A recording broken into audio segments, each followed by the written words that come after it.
자, 이제 4강을 시작하겠습니다. 4강에 앞서서요, 우리 지난 그 3강 내용, 우리 1장 처음 나갔죠. 1장의 내용을요, 우리 5분 컷으로 한번 리마인드를 한번 해보겠습니다. 유익한 시간일 거라고 생각해요. 자, 야고보 사도는 처음부터 굉장히 도전적인 말을 던지죠. 1절은요, 그냥 문안 인사예요. 문안 인사를 하고 나서 바로 돌직구를 딱 던집니다. 바로 시험 얘기를 바로 탁 꺼내요. 근데 이해가 안 가는 건요, 시험을 당하거든 온전히 기뻐하라고 말합니다. 연결되지 않는데, 근데 어떻게 우리가 기뻐할 수 있을까요? 시험이 좋아 보여서, 아니 그 상황이 좋아서 기뻐하는 것이 아니라 그 상황을 바라보는 그 믿음의 눈으로 바라보고 기쁨으로 간주하라는 것이죠. 이것은 감정적인 반응이 아니라 어떤 방향이라고요? 인식의 방향을 전환을 요청하는 거예요. 감정적 대처가 아니라 인지적 대처를 하나님께서 우리에게 요구하시는 거예요. 그리고 믿음의 시련이라고 고백하죠. 여러 가지 시험을요, 믿음의 시련이라고 고백하고 있어요.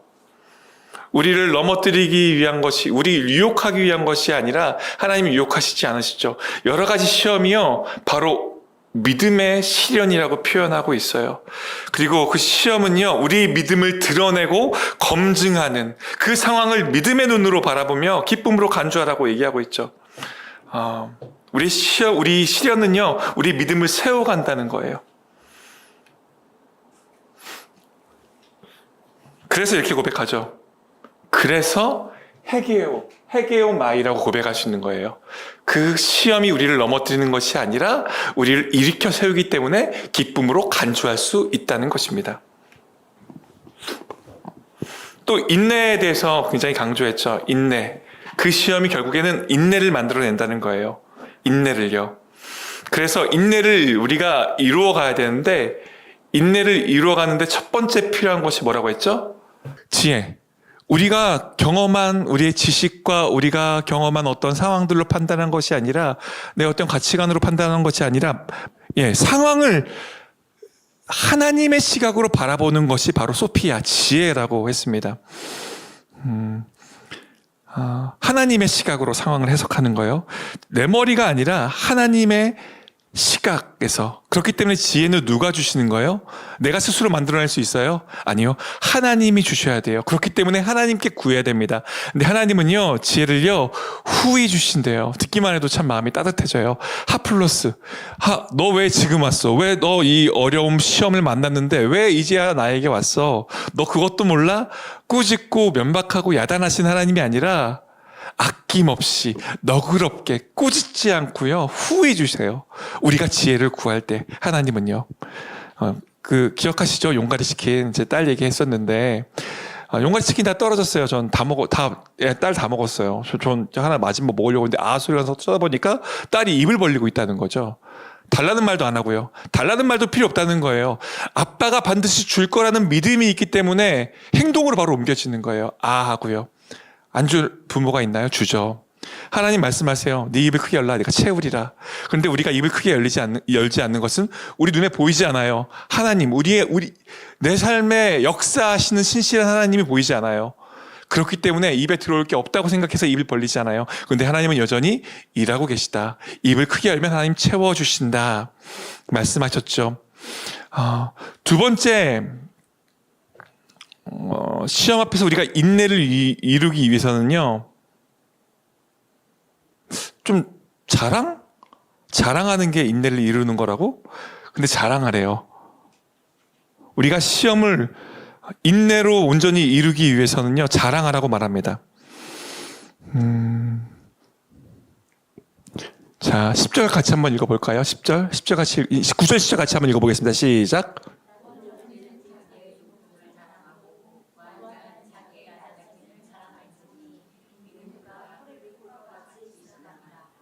예.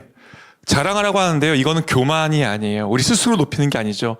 낮은 경제는 자기의 높임을 자랑할 수 있어요. 어떻게 해요? 종말론적인 시각으로 우리가 마침내 그 마지막 날 믿음의 경주를 마치고 하나님 앞에서 승리의 면류관을 받을 것을 믿음으로 지금 나의 모습을 나의 시각으로 나를 바라보는 것이 아니라 하나님의 시각으로 소피아, 그 하나님의 시각 지혜를 가지고 나의 상황을 바라보는 거예요. 그렇기 때문에 나의 상황은 자랑할 수 없지만 믿음으로 자랑할 수 있는 거예요. 그리고 부한자는 어떻게 해요? 모든 것이 내가 가지고 있는 모든 소유가 다 풀의 꽃과 같이 다 지나갈 것을 알기 때문에 겸손하라는 것이죠. 우리가 그것을 자랑할 수 있다는 거예요. 나의 현실을 하나님의 관점으로 다시 해석할 때 낮은 자는 높음을 자랑할 수 있고 부한 자는 낮아짐을 자랑할 수 있다는 것입니다.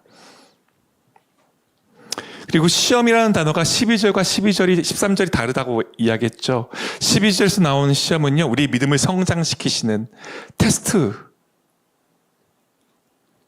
그리고 13절에서 나오는 시험은 뭐예요? 유혹하다, 넘어뜨리다. 하나님은 그 누구도 유혹하지 않으세요. 유혹 받으시지도 않고요, 유혹하지도 않아요. 넘어뜨린 템트라는 거죠. 넘어뜨리는 것. 그 12절과 13절이 똑같이 한글로는 시험이라고 적혀 있지만 우리가 원어를 알아야 된다고. 갑자기 너무 길어지는데 우리 5분 컷이라고 했는데, 그래서 우리가 액공식, 세공식 기억하시죠? 액공식은요 뭐예요? 욕심, 죄, 사망. 세공식은 뭐예요? 뜻, 말씀, 첫 열매. 기억하시고. 그래서 이건 뿌리가 달라요. 출발점이 달라요. 세상적인 보편적인 인생 공식은요, 출발점이 어디예요? 욕심이에요. 그런데 믿는 자의 새로운 공식, 출발점이 어디예요? 하나님의 뜻이요. 과정도 다르죠. 죄, 그 말씀, 그리고 결과도 달라요. 사망, 첫 열매, 생명이라는 것이죠. 그리고 방향성도 위와 아래로 다릅니다. 그렇죠? 한번 쭉 보세요. 세 공식을 구체적으로 이루는 방법. 첫째, 듣기 속히 하기. 그리고 말하기는 더디하기. 세 번째, 성내기 더디하기. 기억나시죠? 그리고 지금 경건의 개념을 말을 듣고 말을 하는 것에서 말 위주로 하고 있다가 확장이 돼요. 경건의 개념이 삶으로 확장이 됩니다. 근데 그 삶도 구분이 되죠. 자, 어떤 삶으로요? 외적 경건의 삶으로, 그 내적 경건의 삶으로 구분이 됩니다. 확장이 됩니다. 네, 그렇죠. 예. 기억이 나시죠? 한번 리마인드 하니까요. 자, 얼마 전에 굉장히 중요한 시험이 지났죠. 무슨 시험일까요? 맞아요. 수능이에요, 수능. 아이들을 보면 참, 학생들을 보면, 수능 준비한 아이들을 보면요, 참 안타까울 때가 많죠. 거의 수능 준비를 몇 년을 하나요?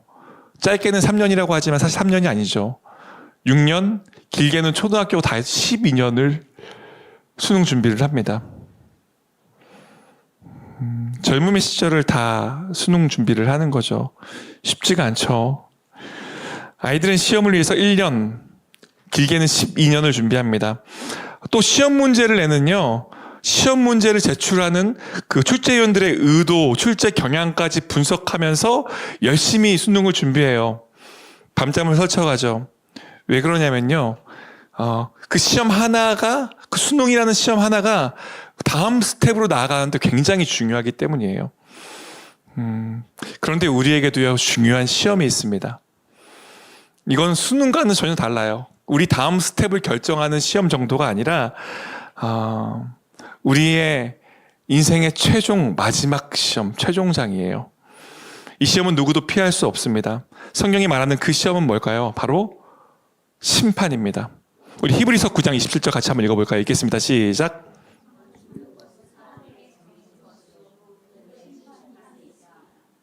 여기서 우리는 중요한 사실 한 가지를 발견하죠.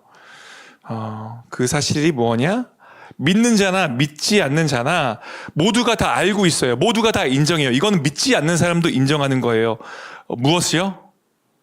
죽는 것. 한 번 죽는 것. 죽음. 이거는요, 믿지 않는 사람들도 인정해요. 알고 있어요. 사람은 다 죽는구나. 죽음에 대해서 부정하는 사람 있나요? 사람 죽지 않아라고 말하는 사람 있나요? 아니요. 지금까지 인류 역사상 아직 죽지 않고 살아있는 사람을 본 경우가 한 번도 없다. 모든 사람이 죽음을 인정해요. 이건 모두가 동의하는 부분입니다. 그런데 큰 차이가 있어요. 믿는 자와 믿지 않는 자의 큰 차이. 믿지 않는 사람들은요, 죽음 이후에 뭘 몰라요? 심판을 몰라요. 근데 믿는 사람들은 죽음 이후에 심판이 있다는 걸 알아요. 이것이 결정적인 차이예요. 성경은 분명히 말하죠. 한 번 죽는 것은 사람에게 정한 것이요. 이후에 뭐가 있다고요? 심판이 있어요. 심판. 바로 이 지점이요. 믿는 자와 믿지 않는 자의 갈라지는 출발점이에요. 우리는요, 죽음 이후에 심판이 있습니다. 그래서요, 우리는 이렇게 말해요. 믿지 않는 사람들은 어차피 죽으면 끝이잖아. 죽으면 땡이야. 그러니까 어차피 한 번 사는 인생 폼나게 멋대로 즐기고 행복하게 살자. 이 땅에서 죽으면 끝인데. 만약에 정말로 죽으면 끝이라면, 죽음 이후에 심판이 없다면, 죽음 이후에 부활도 없다면, 우리도 왜 뭐하러 예수 믿겠어요? 죽음이 땡이라면. 세상 사람들은 죽음이 땡이라고 생각하기 때문에 마음껏 즐기며 살아가기를 원하죠. 이 땅에서 행복이 전부라고 생각하죠. 그런데 우리는 알아요. 죽음 이후에 뭐가 있다? 심판이 있다는 걸 압니다. 그렇다면 우리는 이쯤에서 질문해야 돼요. 그렇다면 이 최종 시험, 우리 인생의 최종장, 가장 중요한 이 심판이라는 시험은 우리가 어떻게 통과할 수 있을까? 아이들이 수능을 준비할 때 단순히 문제만 푸는 게 아니라 출제자의 의도를 파악한다고 했죠. 그것을 알아야지 문제를 푸는 게 쉽기 때문이에요. 심판이라는 시험을 낸 분이 누구예요? 하나님이에요. 하나님의 의도를 알아야겠죠. 그렇죠. 심판을 내리는 분 하나님. 그렇다면 하나님은 이 심판을 어떻게 해야지 통과한다고 말씀하고 계실까? 우리는 그 시험을 반드시 통과할 수 있어요. 근데 두려워하죠. 심판이라고 생각하면 두려움이 먼저 생기지 않나요? 믿는 사람들도 심판이라고 생각하면 막연한 두려움이 밀려옵니다. 그래서 마지막 날의 시기나 징조에 관심을 많이 가져요. 하지만 성경은 그날이 언제 오느냐보다 더 중요한 것에 대해서 말씀하십니다. 그것은 심판을 내리는 분이 무엇을 원하는가를 아는 것이 더 중요하다고 말해요.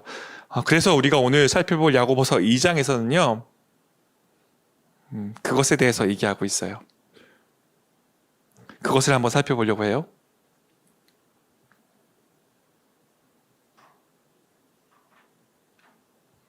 자, 심판을 이기는 방법은 야고보서에서 뭐라고 말하나? 긍휼이라고 말해요. 긍휼. 심판을 이기는 법을 야고보서는 긍휼이라고 말하고 있습니다. 그렇다면 우리가 심판을 이기는 긍휼에 대해서 함께 지금부터 살펴볼 텐데요.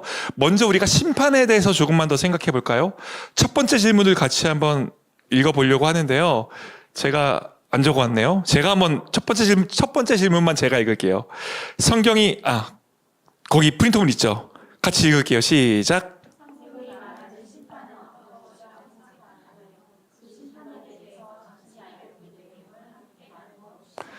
자, 내가 생각하고 있는 심판이 있죠. 내가 생각하고 있는 심판에 대해서 잠깐 생각해 볼까요? 그리고 옆 사람과 나는 심판이 이거라고 생각해라고 잠깐 나눠볼게요. 그리고 이따가 한번 또 더 나눠보겠습니다. 옆 사람이 없으면 같이 앉으면 좋을 것 같은데요. 혹시 집사님 저쪽으로 좀 이동하시거나 같이 좀 앉아주시면 어떨까요? 예, 감사합니다. 우리 잠깐 우리 심판에 대해서 내가 생각하고 있는 심판에 대해서 옆 사람과 잠깐 나눠볼게요.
네, 이제 나눔을 좀 정리해 볼까요?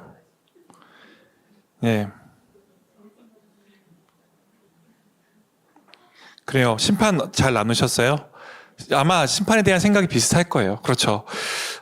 그런데 성경이 말하는 심판을 우리가 조금 더 깊이 들여다보면 단순히 평가받는 정도가 아닌 건 알고 계시죠. 그렇다면 구체적으로 심판은요, 어떻게 갈리우냐. 우리가 영생이라는 말을 알고 있잖아요. 영원한 생명. 영생은요, 믿는 자만 얻을까요? 믿지 않는 자도 영생을 얻어요. 근데 그 영생이 어떤 영생이냐가 문제인 거예요. 영생이 갈려요. 영생, 영원한 생명. 이건 영사구나. 근데 이것도 영생이에요. 영원한 생명이니까. 그런데 어디서 사느냐가 중요한 거죠. 영원한 생명이요. 영원한 생명, 천국과 지옥으로 갈린다는 거예요. 자, 그렇다면 이 하나는 영원한 생명, 하나는 영원한 사망으로 심판이 갈리는데 성경에서는 이 두 번째 영원한 사망을 무엇이라고 부르나? 우리 요한계시록 2장 14절을 같이 한번 읽어볼게요. 시작.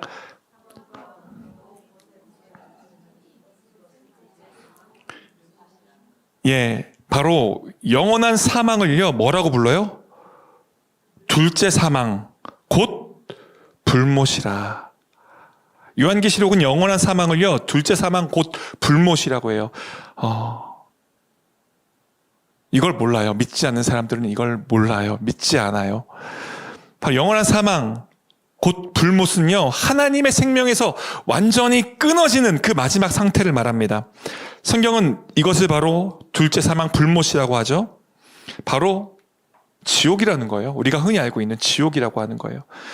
그리고 여러분, 성경에서는요, 이 지옥을 그냥 상징적인 개념으로만 놔두지 않죠.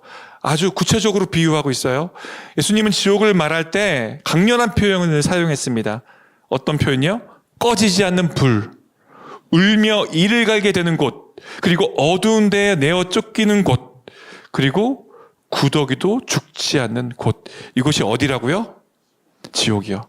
바로 불못, 영원한 사망이에요. 이 표현들의 공통점은 뭔가요? 끝나지 않는다. 돌아올 수 없다. 그 자체로 존재가 무너지는 고통이 영원히 계속된다라는 거예요. 이것이 둘째 사망입니다. 반면에 예수님을 믿는 자에게 주어지는 건 영원한 생명이죠. 이것은 완전히 반대됩니다. 우리 요한복음 3장 16절 같이 한번 읽어볼까요? 읽겠습니다. 시작.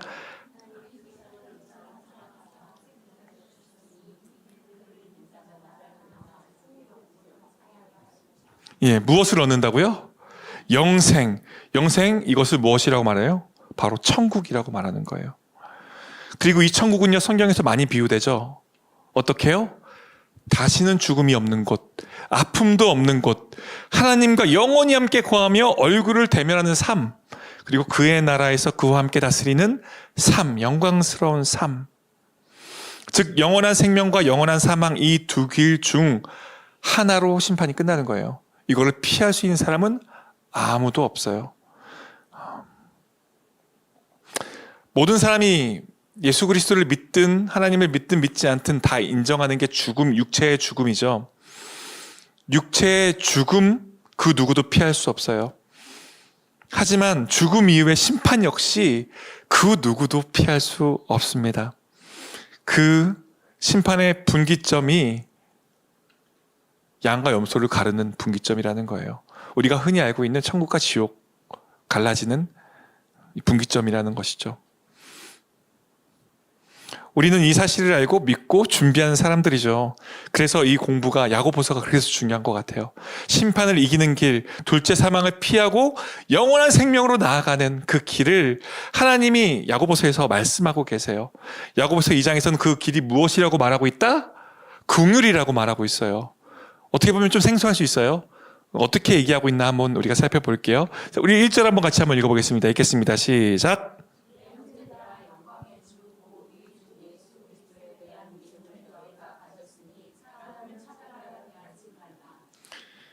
여기서 영광의 주, 텍스톡세스.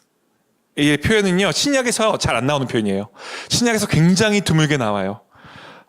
독특한 표현이에요. 그런데 이 신약에서 잘 안 나오는 독특한 표현이 왜 야고보 사도는 굳이 이 영광의 주라는 이 도세스라는 이 독특한 표현을 사용하면서 강조하고 있을까?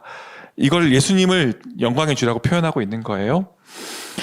이 도세스의 뜻은요, 하나님의 영광 자체이신 분, 하나님의 존재와 임재, 권위, 아름다움 드러내는 바로 그분이라는 거예요. 바로 예수님이 바로 하나님이라는 거예요.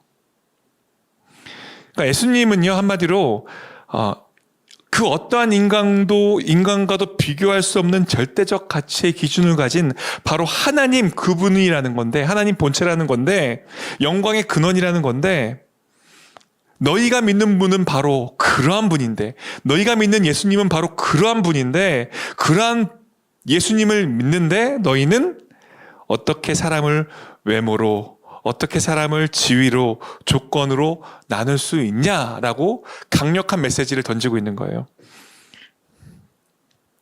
여기서 차별하다라는 단어는요,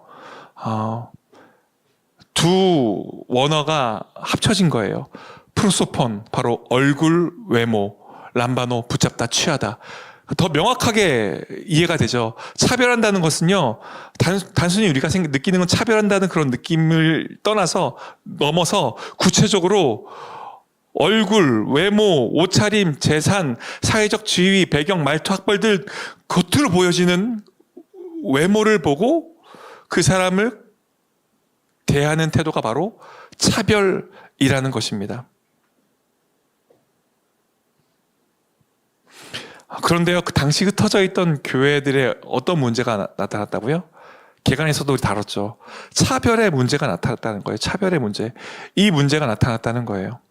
우리 2절 질문 같이 한번 읽어볼까요? 읽겠습니다. 시작.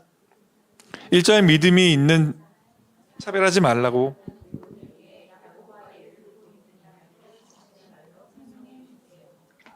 우리 2, 3절 같이 한번 읽어보겠습니다. 시작.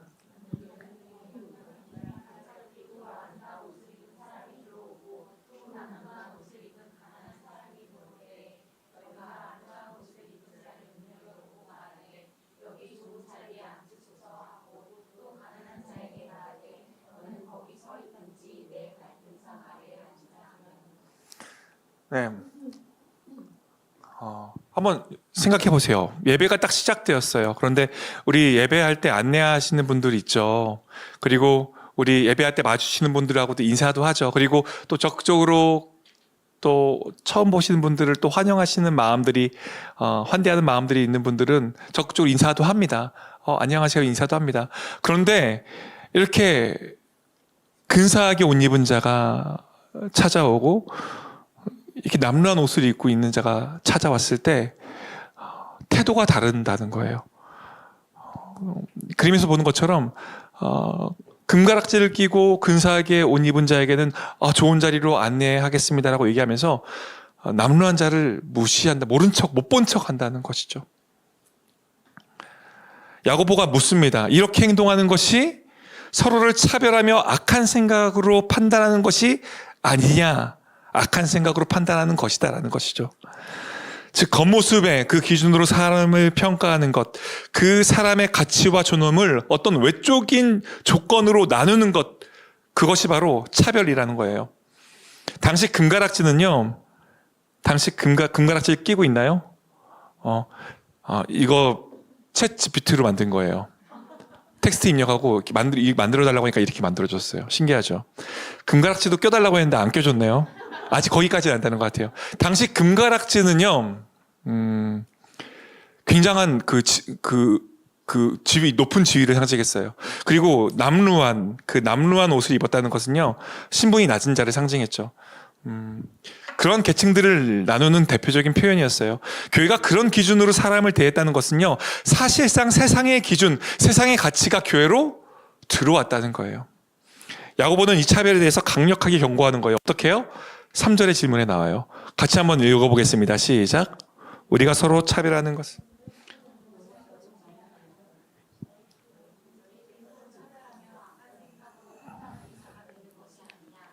야고보는요 어떻게 경고하냐면요, 4절에서 너희끼리 서로 차별하여 악한 생각으로 판단하는 자가 되는 것이 아니냐라고 말합니다. 차별하는 것을 무엇이라고 말해요? 악한 생각이라고 해요. 차별이 곧 무엇이라? 악한 생각이라고 말해요. 자, 악한 생각은요, 원어로 포네로스인데요. 뭐예요? 하나님과 반대되는 마음. 타락한 기준이라는 거예요. 그러니까 너희가 차별하는 그것이 바로 악한 생각인데, 악한 생각은 하나님과 반대되는 마음, 타락한 기준이라는 것입니다.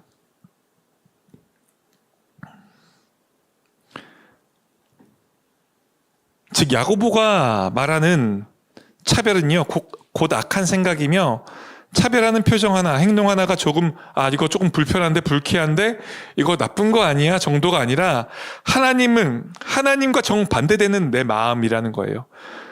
사람을 바라보는 내 마음속 기준이 하나님과 반대로 작동하고 있다는 거예요. 부자를 보면 자연스럽게 마음이 열리고, 가난한 자에게는 무심하거나 거리를 두는 이 본능적인 반응이, 바로 야고보는 이 반응의 뿌리가 바로 포네로스, 악한 생각이 뿌리 내리고 있다는 거예요. 그러니까 문제는요, 누구를 좋게 대하고 누구를 나쁘게 대했다, 이런 간단한 수준의 문제가 아니라, 내 마음 깊은 곳에서 사람을 판단하는 기준이 하나님의 기준과 얼마나 떨어져 있는가, 얼마나 멀어져 있는가. 야고보는 우리에게 오늘 묻는 거예요. 예수님을 믿는다고 말하면서 왜 세상 기준을 가지고 사람을 판단하느냐? 그것은 악한 생각이다, 하나님과 반대되는 마음이다, 왜곡된 기준이다라고 말하고 있는 것입니다. 차별이 악한 이유는 무엇일까요? 우리 같이 한번 질문 읽어볼게요. 시작. 악한 이유는 무엇인가요? 5절, 6절을 읽고 답해 보세요. 우리 5절, 6절 같이 한번 읽어보겠습니다.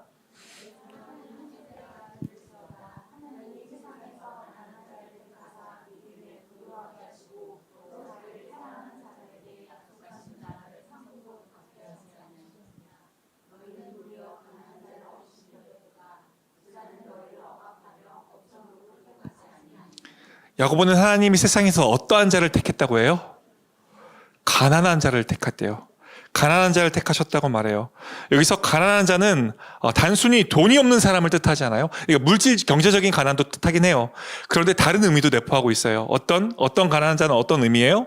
여기서 푸토코스는요, 경제적인 가난도 맞지만 스스로 아무것도 의지할 것이 없는 사람, 전적으로 하나님만을 의지할 수밖에 없는 사람, 겸손히 하나님 앞에 나아오는 자를 뜻해요. 여러분, 성경에서 전체적으로 일괄적으로 공통되게 말하고 있는 것이 무엇인가요? 성경의 일괄된 패턴은요, 하나님은 겸손한 자를 높이신다는 거예요. 그렇죠? 또 하나님은 마음이 낮은 자를 들어 쓰신다는 거예요. 그렇죠? 하나님은 자신을 의지하는 자를 가까이 하신다는 거예요. 그렇죠? 그런데 우리는 무엇에 기준을 두고 사람을 평가하나요? 야고보는요, 2장 6절에서 충격적인 진단을 해요. 너희는 도리어 가난한 자를 업신여겼도다. 이 가난한 자가 누구예요? 스스로 아무것도 의지할 것이 없어서 전적으로 하나님만을 의지할 수밖에 없는 사람, 겸손히 하나님 앞에 나오는 자, 그러한 자를 하나님께서 택하셨는데, 하나님께서 사랑하시는데, 하나님께서 부유하게 하셨는데, 믿음에 부유하게 하셨는데, 또 하나님께서 사랑하시는데, 또 그러한 자에게 하나님께서 하나님의 나라를 약속하셨는데, 상속자로 세우셨는데, 그러한 자를 우리가 어떻게 했다고요? 그렇게 사랑하는 사람을 우리가 차별했다는 거예요. 세상의 기준으로 판단하며 무시했다는 것입니다. 하나님은 그 마음의 중심을 봐요. 하나님은 겸손한 그 마음을 보는데, 우리는 무엇으로 판단한다는 거예요? 외적 조건으로 기준 잡아서 사람을 차별한다는 것입니다. 이 둘 사이에는요, 신학적인 충돌이 있어요. 야고보가 말하는 차별, 곧 악한 것이라고 말했죠. 이 표현은요, 조금 나쁘다라는 정도가 아니라는 것 기억하시죠? 하나님의 성품과 반대된다는 거예요. 하나님의 시선과 완전히 반대된 시선으로 바라보고 있다는 거예요. 하나님 편이 아니라 세상의 편에 서고 있다는 거죠. 하나님의 선택을 무시하는 죄입니다. 그래서 차별은요, 단순한 어떤 매너의 문제가 아니라 바로 죄, 심각한 죄, 하나님의 나라 가치와 정면으로 충돌하는 죄입니다. 차별은요, 그래서 하나님 앞에서 악한 거예요.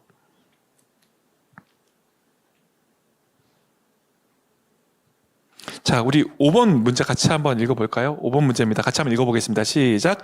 성경에 기록된 최고의 법은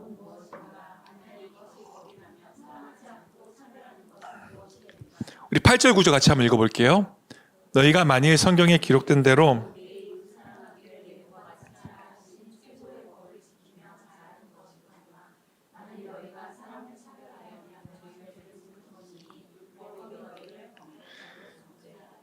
야고보서 8절에서는요,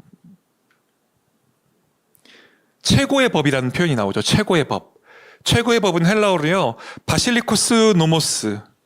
바로 최고의 법은 어떤 법이에요? 왕이 제정한 법이에요. 그렇기 때문에 어떤 법이에요? 가장 권위 있는 법이에요. 그렇다면 성경이 말하는 왕이 제정한 가장 권위 있는 이 최고의 법은 어떤 법일까요? 그 법은요, 마태복음 22장 39절에서 40절에 나와 있어요. 우리 같이 한번 읽어볼까요? 아래에 말씀 있죠? 같이 한번 읽어보겠습니다. 둘째도 그와 같으니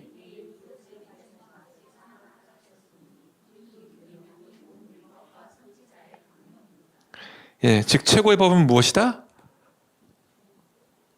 내 이웃을 내 자신과 같이 사랑하라. 여기도 나오죠. 성경에 기록된 대로. 이 성경에 기록된 게 어디라고요? 여기 나오는 마태복음에 나오는 거예요.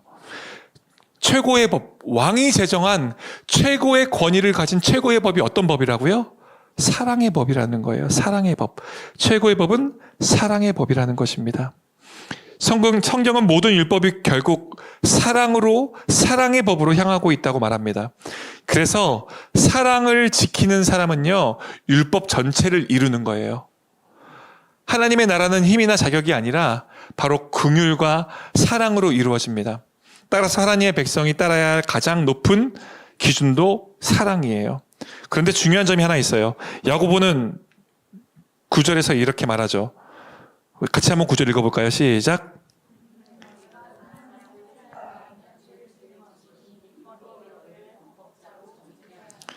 즉 왕이 정한 최고의 법이 이웃 사랑하는 법이라면요, 이웃을 사랑하지 않는 것, 특히 차별하는 것은요, 범죄 행위라는 거예요.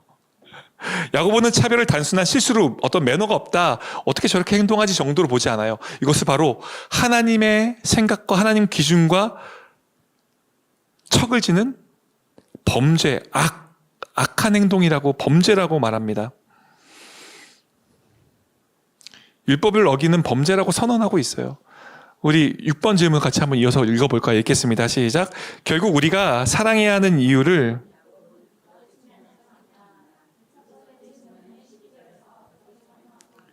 12절 같이 한번 읽어볼까요?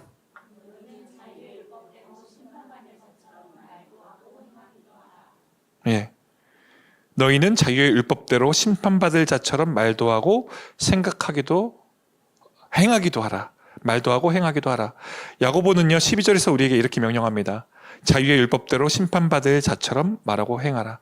여기서 말하는 자유의 율법은요, 헬라어로 율리우데리아스 노모스예요. 직역하면 자유를 주는 법이지만 어떤 법이라고요? 사랑의 법을 말해요. 이 자유의 법은요, 사랑의 법을 말합니다.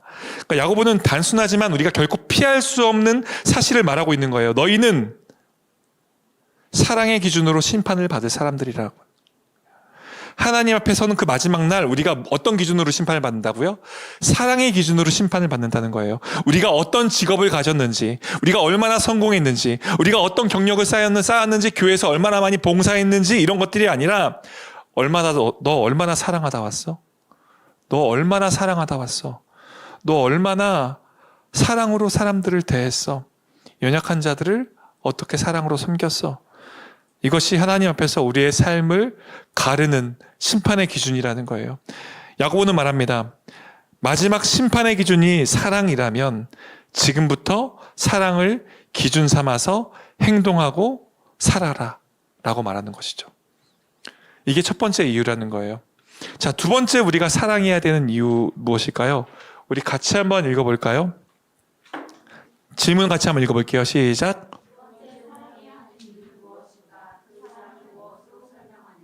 우리 13절 말씀도 읽어보겠습니다.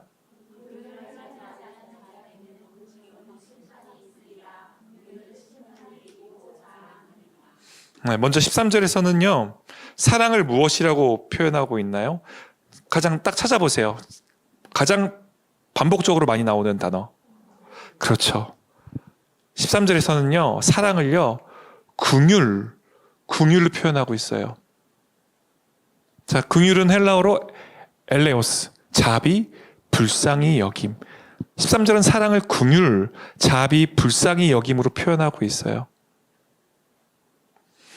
야고보는요, 사랑을요, 단순히 어떤 추상적인 개념에서 멈추는 게 아니라, 이 긍휼이라는 단어로 바꿔서 사용하는데요. 이 긍휼이라는 단어는요, 행동적인 행태로 바꾼 거예요. 사랑을요, 행동적으로 바꾼 거예요. 행동적인 행태로 바꿔 말하는 거예요. 왜 그럴까요? 야고보서의 전체적인 메시지가 바로 믿음은 어디서 드러난다? 행함에서 드러난다이기 때문이에요. 따라서 그 사랑이 실제 삶에서 사랑이 어떻게 드러난다? 긍휼로 드러난다는 거예요. 우리의 삶에서 우리가 사랑이 있다면 우리가 어떤 사람이 된다는 거예요? 긍휼이 많은 사람이 된다는 거예요. 결론적으로 13절이 이렇게 말하고 있는 거예요. 긍휼은요, 사랑이 행동으로 나타난 실제적인 모습이며 긍휼을 베푸는 삶이 곧 사랑하는 삶이라는 거죠. 그렇기에 그 사랑, 즉 긍휼은 마지막 심판의 자리에서 우리를 어떻게 한다? 우리를 보호한다. 우리를 보호한다. 긍휼은 그렇기 때문에 긍휼은 심판을 이기고 자랑한다라는 거예요. 마지막 심판의 날 양과 염소가 갈려지고 누구는 영원한 생명으로 누구는 영원한 지옥 불못으로 갈릴 때 그 기준이 야고보서에서는 무엇이라고 말하냐면 바로 사랑, 더 나아가서 행함이 있는 사랑, 드러나는 사랑, 긍휼이라고 말하고 있습니다. 그렇다면 우리가 긍휼히 여기는 삶을 살아야겠죠. 사랑하는 삶, 긍휼히 여기는 삶을 살아야겠죠. 그렇다면 어떻게 우리는 그 사랑의 법을 어떻게 삶 가운데 실천할 수 있을까? 한번 생각해 볼까요? 어떻게 하면 그 사랑의 법을 삶 가운데 실천할 수 있을까? 여러 가지가 생각날 수 있겠죠. 우리 잠깐 생각해 보고요. 제가 이렇게 뜸을 들인다는 거는 나누기 원한다는 거겠죠. 우리 옆 사람과 좀 나눠볼까요? 예. 저희님은 좀, 저하고 나누실까요? 긍휼. 그렇다면 우리는 그 사랑의 법을, 그 긍휼의 법을 어떻게 삶 가운데 실천할 수 있을까요? 어떻게 생각하세요?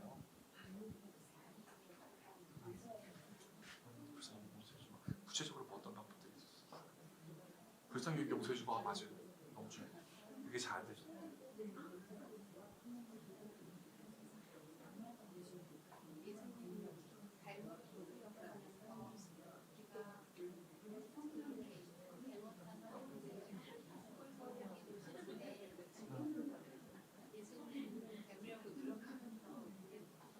맞아요.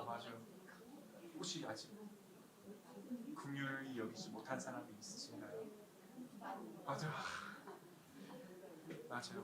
그게 지금 이제 바로 장님 말씀하신 그 부분 나오는데 그것이 바로 이따가 설명하신 인격적인 긍휼이다. 이따가 설명할 거예요. 그리고 나눠주셔서 감사합니다. 이어서 제가 설명을 하겠습니다.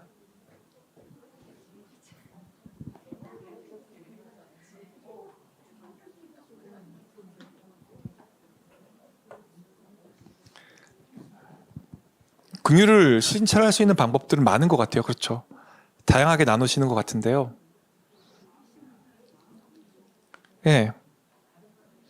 그 자매님하고 나눴는데 자매님이 이제 마음을 어렵게 하는 사람, 보기 싫은 사람을 긍휼한 마음으로 용서하는 것. 맞아요.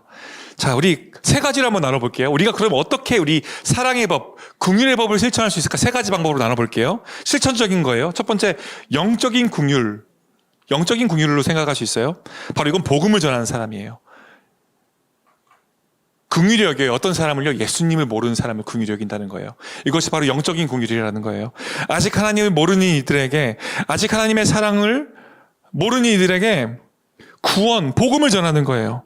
이것이 가장 근원적이고 본질적인 사랑, 본질적인 긍휼이라는 거예요. 바로 이게 영적인 긍휼. 그 다음 두 번째 긍휼은 뭐가 있을까요?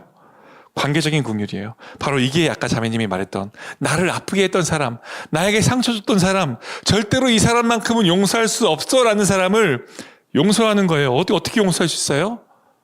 우리가 아직 죄인 되었을 때 우리를 위하여 십자가에 달려 죽으신 그 예수님의 사랑을 내가, 그 예수님의 긍휼을 내가 먼저 받았기 때문에 하나님은 원수된 우리를 용서하셨습니다. 그 사랑을 따라 나에게 상처 준 사람, 나에게 아픔을 준 사람을 그 예수님의 사랑으로 사랑하고 긍휼히 여길 수 있는 것이죠. 이것이 둘째 관계적 긍휼이라고 생각할 수 있는 거예요. 세 번째는 어떤 긍휼이 있을까요? 자, 나눔 때 만약에 나누신 분이 있을 것 같아요. 사회적 긍휼이 있어요. 소외된 이웃을 돌보는 사랑이에요. 소외된 이웃을 돌보는 긍휼이에요. 야고보서에서 말하는 긍휼이죠. 그렇죠. 가난한 자, 소외된 자들에게 손 내밀어 주는 것. 외로운 자, 힘없는 자, 가난한 자, 사회에서 뒤로 밀려난 자들에게 그들의 짐을 같이 짊어져 주고 필요를 채워주는 사랑. 이것이 바로 긍휼이다라는 것입니다. 바로 첫째, 어떤 긍휼? 영적 긍휼. 이거 바로 복음을 전하는 사랑. 둘째, 어떤 긍휼? 관계적 긍휼. 나를 아프게 한 사람을 용서해 주는 긍휼. 세 번째 긍휼 어떤 긍휼? 사회적 긍휼. 소외된 이웃을 돌보는 사랑. 이 세 가지 방법으로 크게 나눌 수 있다는 것입니다. 이것이 우리가 긍휼을 실제적으로 실천할 수 있는 방법이라는 거예요. 여러분 어떻게 영적인 긍휼을 잘 실천하고 계십니까? 아니면 관계적인 긍휼을 실천하고 있습니까? 아니면 사회적 긍휼? 셋 중에 뭐가 제일 쉬운 것 같아요? 셋 다 만만치 않아요. 그렇죠. 근데 이 세 개 다 우리가 실천해야 될 긍휼이라는 거예요. 왜요? 이것이 선한 일이기 때문에 아니요. 이것이 우리의 죽고 사는 문제라는 거예요. 이것이 우리의 무엇의 기준이 된다고요? 심판의 기준이 된다는 거예요. 이 복음을 얼마나 전하다 왔나? 얼마나 영혼을 사랑하다 왔나? 얼마나 많이 너는 사랑하고 용서하다 왔냐? 1만 달란트 비유 아시죠? 1만 달란트의 빚을 탕감받은 자가 얼마 되지 몇 데나리온 빚진 자를 잡아서 멱살 잡고 흔드니까 주인이 불러서 감옥에 가둡니다. 왜요? 괘씸하잖아요. 예수님의 그 십자가의 사랑을 경험한 우리가 용서하지 못한다면 우리가 하나님 보시기에 우리가 어떻게 보일까요? 괘씸하죠. 용서하지 못하는 관계적인 긍휼 그리고 사회적인 긍휼. 내 이웃을 내 몸과 같이 사랑하라. 율법의 완성이에요. 바로 이것이 뭐예요? 심판의 기준이라는 거예요. 바로 긍휼이요. 생각보다 중요하죠. 많이 중요합니다. 이제 1절부터 8절까지 우리가 읽었나요? 몇 절까지 봤죠? 여기까지가 바로 구체적인 긍휼에 대해서, 사랑에 대해서, 긍휼에 대해서 얘기하고요. 그 다음에 믿음으로 넘어가는데 이어집니다. 결국엔 이어져요. 자, 우리 이신칭의에 대해서 개관에서 이신칭의를 다뤘는데 이신칭의가 무엇이냐라고 구체적으로 설명하진 않았어요. 그렇죠? 근데 이신칭의를 언급은 했어요. 기억은 하실 거예요. 근데 이신칭의에 대해서 우리 각자가 알고 있는 것에 대해서 이야기해 볼까요? 구원과 관련돼 있는 것 같은데 무엇일까? 우리 한번 무엇일까 좀 어려울 수 있어요. 한번 찾아봐도 돼요. 핸드폰을 검색해도 되고요. 그냥 생각을 나눠도 되고요. 우리 옆에 사람과 좀 나눠볼까요? 예. 이신칭의가 뭘까? 내가 알고 있는, 나 이렇게 들었던 것 같아. 예. 이신칭의가, 자민 제가 할까요? 나눌 사람이 저밖에 없죠. 혹시 이신칭의 들어보셨어요? 이신칭의. 못 들어보셨어요? 맞아요. 이따가 한자로 다 말씀드릴 거예요. 그렇게 여긴다는 이렇게 여긴다는 뜻의 여. 믿을 신인 것 같고, 칭하다, 칭. 의로울 의. 그러니까 이렇게 여긴다는 거죠. 믿음으로 이렇게 여긴다. 믿음으로 의롭게 칭했다 여긴다. 믿음으로 말미암아 의로움을 받은 걸로 여겨준다.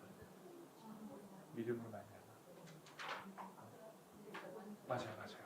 아브라함도 있다. 기가 막혀요. 자, 나누겠습니다.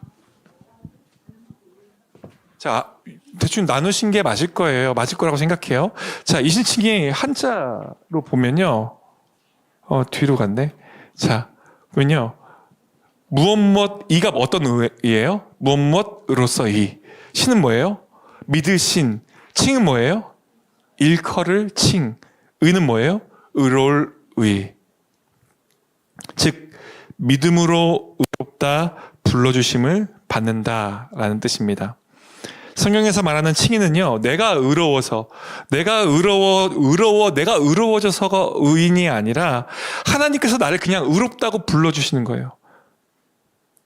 그런데 여러분 생각해 볼 게 있어요. 우리가 의롭나요? 우리가 의롭나요? 아니요. 우리는 생각으로도요, 말로도요, 죄를 짓는 존재들이에요. 그렇다면 하나님께서 우리를 어떻게 의롭다고 하세요?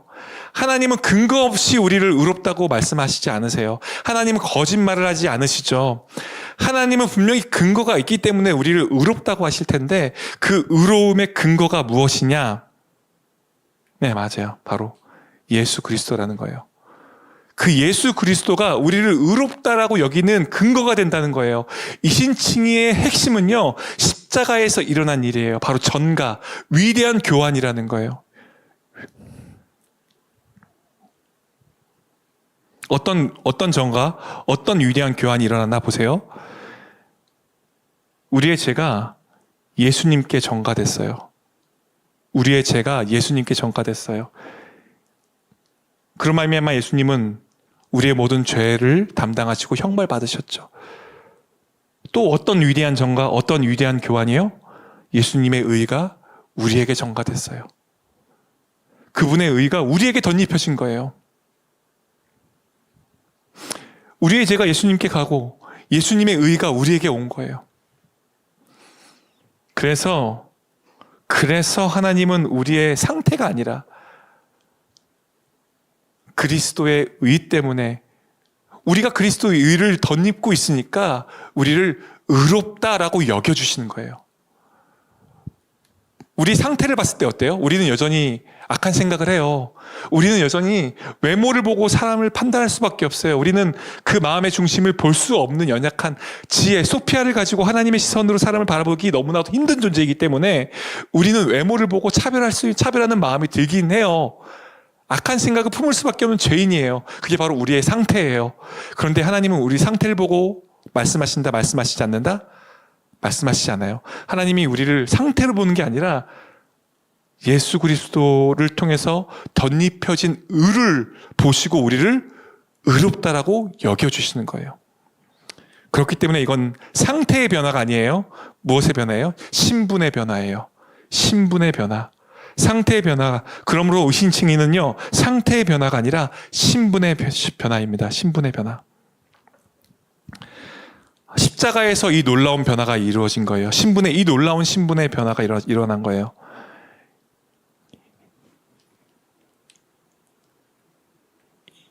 이 놀라운 이신칭의의 복음의 내용을 담고 있는 찬양이 있어요. 그래서 가사를 같이 한번 읽어봤으면 좋겠는데, 같이 한번 읽어볼까요? 이 찬양이 정말 기가 막히게 이신칭의에 대해서 설명하고 있는 것 같아요. 가사 한번 읽어볼까요? 십자가에서 그는 내 이름 바꾸셨네. 고아에서 아들로, 거절에서 용납으로.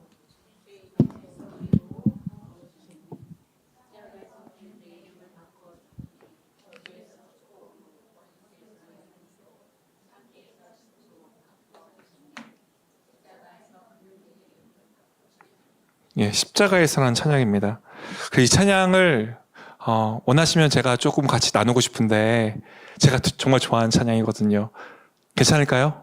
예, 같이 가사를 묵상하면서 은혜 받는 시간이었으면 좋겠어요.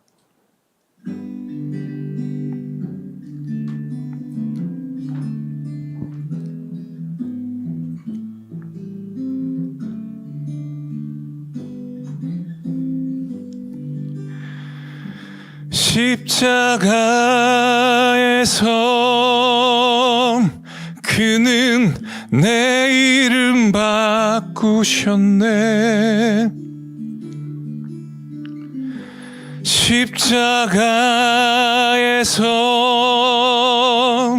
그는 내 이름 바꾸셨네. 고아에서 아들로 거절해서 용납으로 죄인에서 의인으로 바꾸어 주셨네. 십자가에서 그는 내 이름 바꾸셨네. 십자가에서 그는 내 이름 바꾸셨네.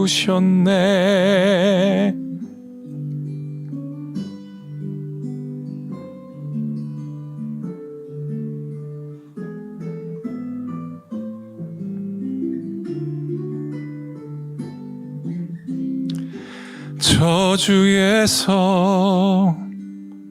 축복으로 원수에서 연인으로 창기에서 신부로 바꾸어 주셨네. 십자가에서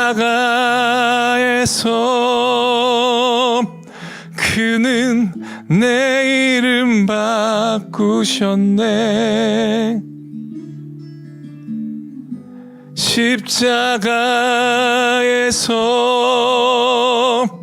그는 내 이름 바꾸셨네.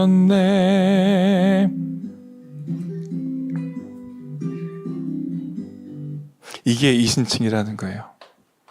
제가 이렇게 찬양을 한 이유는 이신칭이를 기억하라는 거예요. 십자가에서 바뀌어진 거예요. 상태가 바뀌어진 거 아니에요. 뭐가 바뀌었어요? 신분이 바뀌어졌어요. 고아에서 아들의 신분으로 바뀌어진 거예요. 죄인에서 의인의 신분으로 바뀌어진 거예요. 원수에서 연인의 신분으로 바뀌어진 거예요. 창기에서 그리스도의 신부의 신분으로 바뀌어진 거예요. 바꾸어 주신 거예요. 이게 바로 이신칭이라는 겁니다.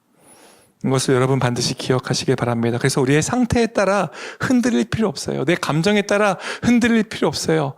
내 감정과 상태에 따라 나를 의롭다 여겨주신 게 아니라 무엇으로 의롭다 여겼다고요? 예수님의 의가 우리에게 전가됐다고요. 그래서 그걸 보고 의롭다 여겨주시는 거예요. 십자가에서 바꿔진 것입니다. 그래서 10번 질문 같이 한번 읽어볼까요? 읽겠습니다. 야고보서는 행함이 없는 믿음은 어떤 것이라고 말하고 있는가요? 자, 14, 17절 같이 한번 읽어볼게요. 읽겠습니다. 내 형제들아, 만일 사람이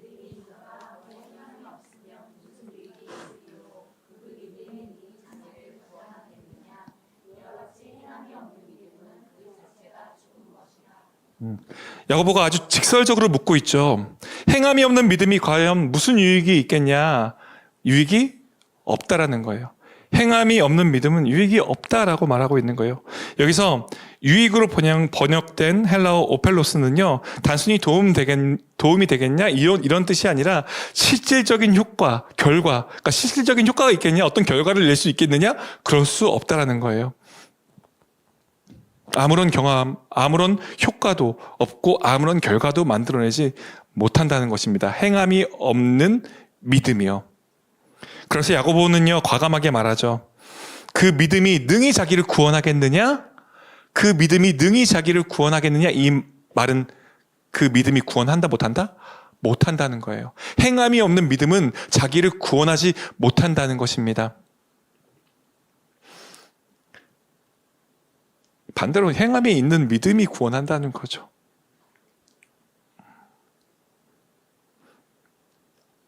여기서 핵심은요, 믿음으로 구원받는다 라는 바울 사도가 그리고 루터가 오직 믿음으로 강조했던 그 믿음으로 구원받는다는 그 신학을 부정하는 게 아니라, 진짜 믿음은 반드시 행함으로 그 열매가 드러난다는 거죠. 부정하는 게 아니죠. 우리 개간 때도 다뤘죠. 요약하자면요, 행함이 없는 믿음은 그 자체가 죽은 것이라고 말하고 있는 거죠. 영혼이 없는 믿음이 시체, 죽은 육체인 것처럼 행함이 없는 믿음은 죽은 믿음이라고 말하고 있는 것입니다. 우리 11번 질문 같이 한번 읽어볼까요? 읽겠습니다. 시작.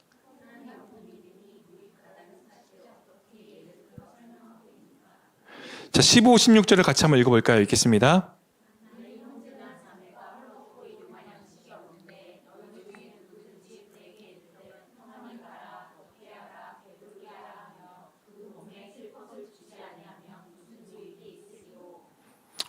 한번 이 야고보가 말하는 장면을 상상 한번 해보세요. 교회 안에서 한 청년을 만났어요. 그런데 그 청년 형제가 당장 겨울인데 옷을 너무나도 가볍게 입고 있는 거예요.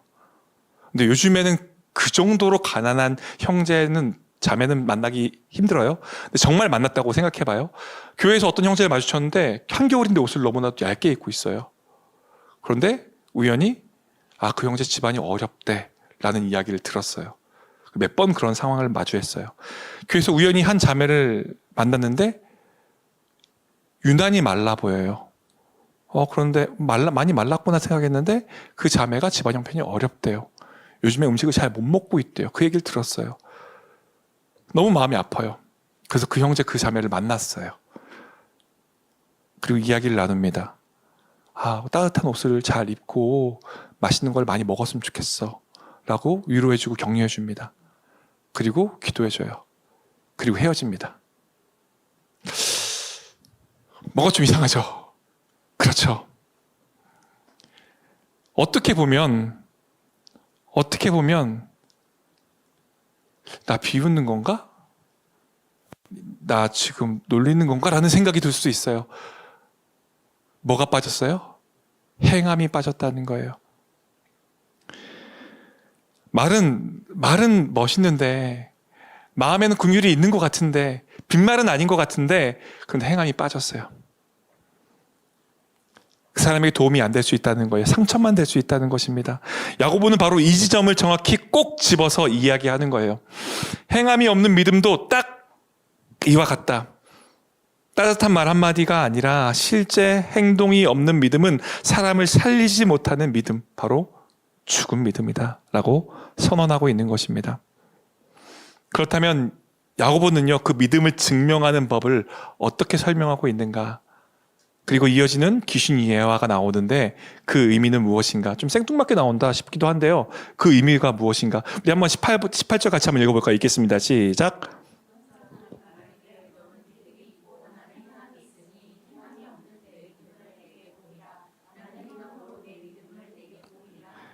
십 19절도 읽을게요. 시작.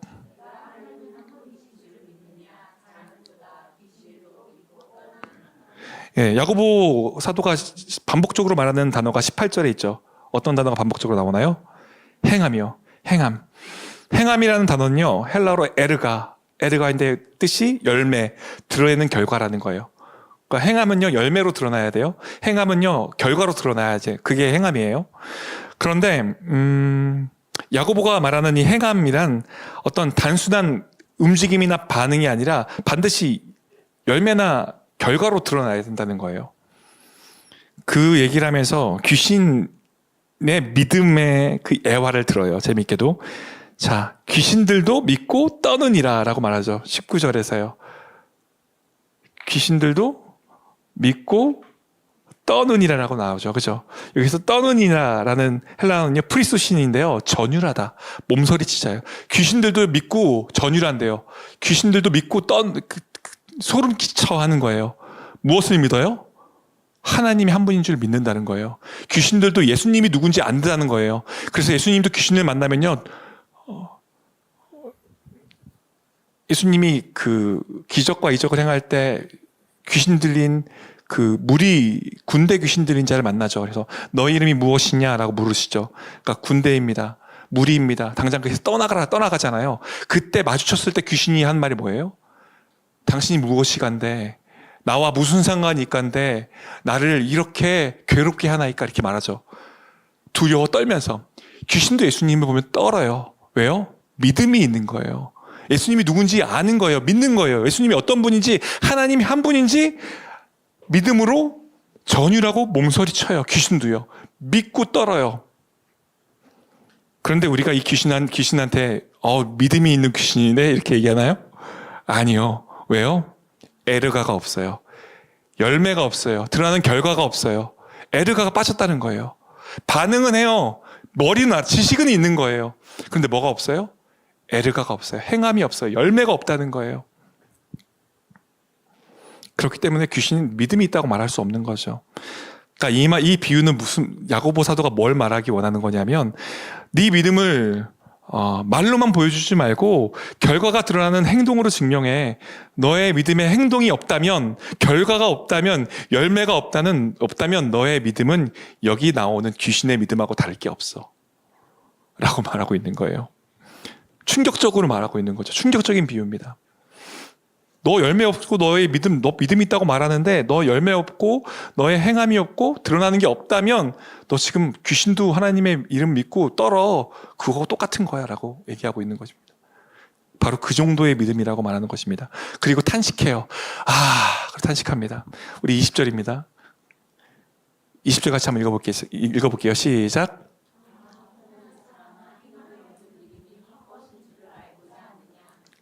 이게 그 믿음 바로 너 그 믿음 귀신의 믿음이야 라고 말하면서 탄식합니다. 그리고 헛것이라고 말해요. 헛것이라는 단어가 중요합니다. 반대로 눌렀어요. 헛것이라는 단어가 중요해요. 아르고스, 바로 쓸모없는, 너 그거 쓸모없는 믿음이야. 너 열매 없는, 작동하지 않는 믿음이야. 너 착각하는 거야. 너 지금 믿음 작동하고 있지 않아 라고 말하는 거예요.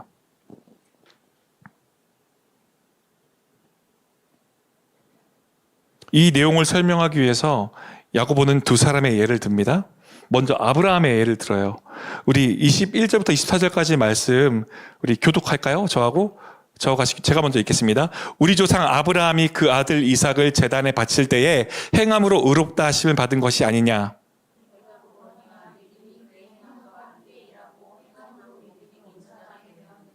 이에 성경에 이른바 아브라함이 하나님을 믿으니 이것을 의로 여기셨다는 말씀이 이루어졌고 그는 하나님의 벗이라 칭함을 받았나니.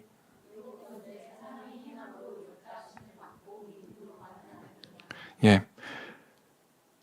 지금 야고보서 2장 21절에서 24절에요. 아브라함 예를 들으면서 행함으로 믿음이 온전해졌다라고 말하고 있어요. 그렇죠? 그런데 여기서 보면요, 이 장면에서 믿음이 처음 거론된 게 아니에요.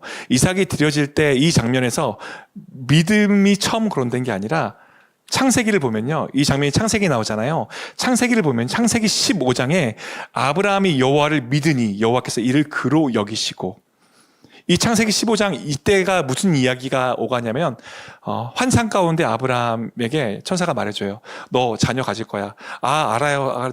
제 자녀는요, 너 후손 가질 거야. 저는 후손이 없어요. 다메섹 사람 엘리에섹의 그 자손이 내 후손이 될 거예요. 그러니까 아니, 너의 씨에서 난 후손이 너의 자손이라 말할 거야. 그러니까 믿지 못하는데 이거 봐봐. 하늘 봐봐. 하늘에 별 많지. 이 수많은 별처럼 너의 자손이, 내 몸에서 나온 너의 씨에서 나온 자손이 무수히 많아질 거야 라고 천사가 말하니까 이렇게 말하는 거예요. 아브라함이 여호와를 믿으니 여호와께서 이를 그의 의로 여기시고. 이때 처음으로 그의 의를 의로 여기셨어요. 그게 믿음을 의로 여겼다는 거예요. 아브라함의 믿음을 처음으로 이때 의로 여겼다는 거예요. 그런데 여기서 우리가 아까 야고보 2장에서 다뤘던 장면이 나와요. 창세기 22장입니다. 같이 한번 읽어볼까요? 시작. 사자가 이르시되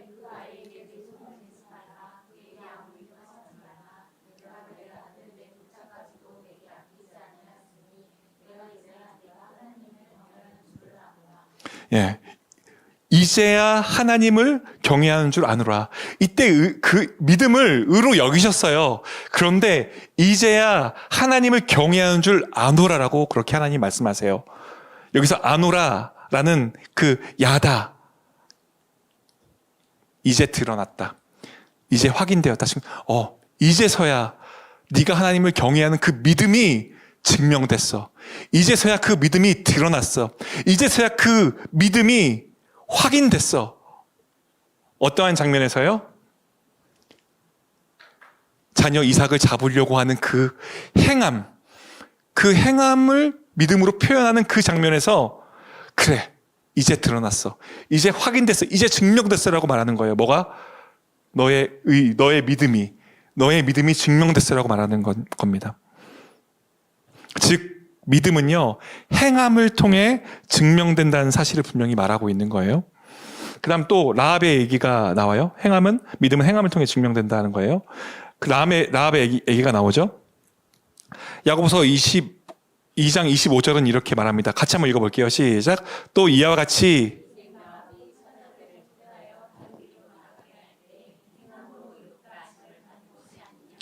그 여호수아를 보면요, 그 정탐꾼들이 라합의 집을 찾아오죠. 개갈 때도 다뤘는데 그때 라합이 어떤 행동을 했는지 여러분 기억하시죠? 어떻게 해요? 그들을 숨겨줘요. 숨기주다 걸리면 어떻게 돼요? 죽어요. 그런데 숨겨줘요. 라합은 어떤 여인이에요? 이방 여인이에요. 그런데 뭐 어떤 고백을 하냐면요, 어떻게 숨겨줄 수 있었냐? 라합 안에는요 이런 고백이 있었어요. 상천하지의 하나님, 하늘에서도 하나님, 땅에서도 하나님, 하늘과 땅의 하나님, 상천하지의 하나님이라는 고백이 있었어요. 라합은요 기생이 술집 여자였어요. 그런데 왔다 갔다 하는 사람들을 통해서 들은 거예요. 여리고성 막 이런 사건들, 수많은 사건들, 하나님께서 이스라엘 백성들을 어떻게 출애굽시켰는지, 어떻게 인도하시는지를 그 술집에서 기생 술을 따르면서 사람들이 오가는 이야기를 들으면서 하나님이 그런 분이구나 하면서 믿음이 자라난 거예요. 그러면서 상천하지 하나님을 고백하는 거죠. 그 믿음이 어떻게 드러났어요? 어떤 행함으로 드러났어요? 정탐꾼을 숨겨주는 그 행동으로 드러났어요. 아브라함과 라합의 공통점이 하나도 없죠. 아브라함은 유대인이에요. 라합은 이방인이에요. 아브라함은 남자예요. 라합은 여자예요. 아브라함은 족장이에요. 라합은 기생이에요. 믿음이 하나도 없죠. 그 공통점이 하나도 없죠. 근데 공통점이 있어요. 믿음이라는 공통점이 있어요. 이 믿음이 바로 행함으로 증명되었다는 것입니다.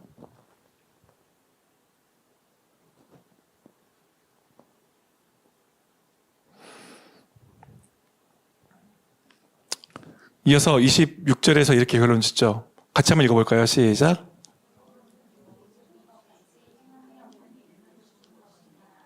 예. 야고보서 2장 13절의 말씀 제가 다시 한번 읽어볼게요. 긍휼을 행하지 아니하는 자에게는 긍휼 없는 심판이 있으리라. 긍휼은 심판을 이기고 자랑하느니라.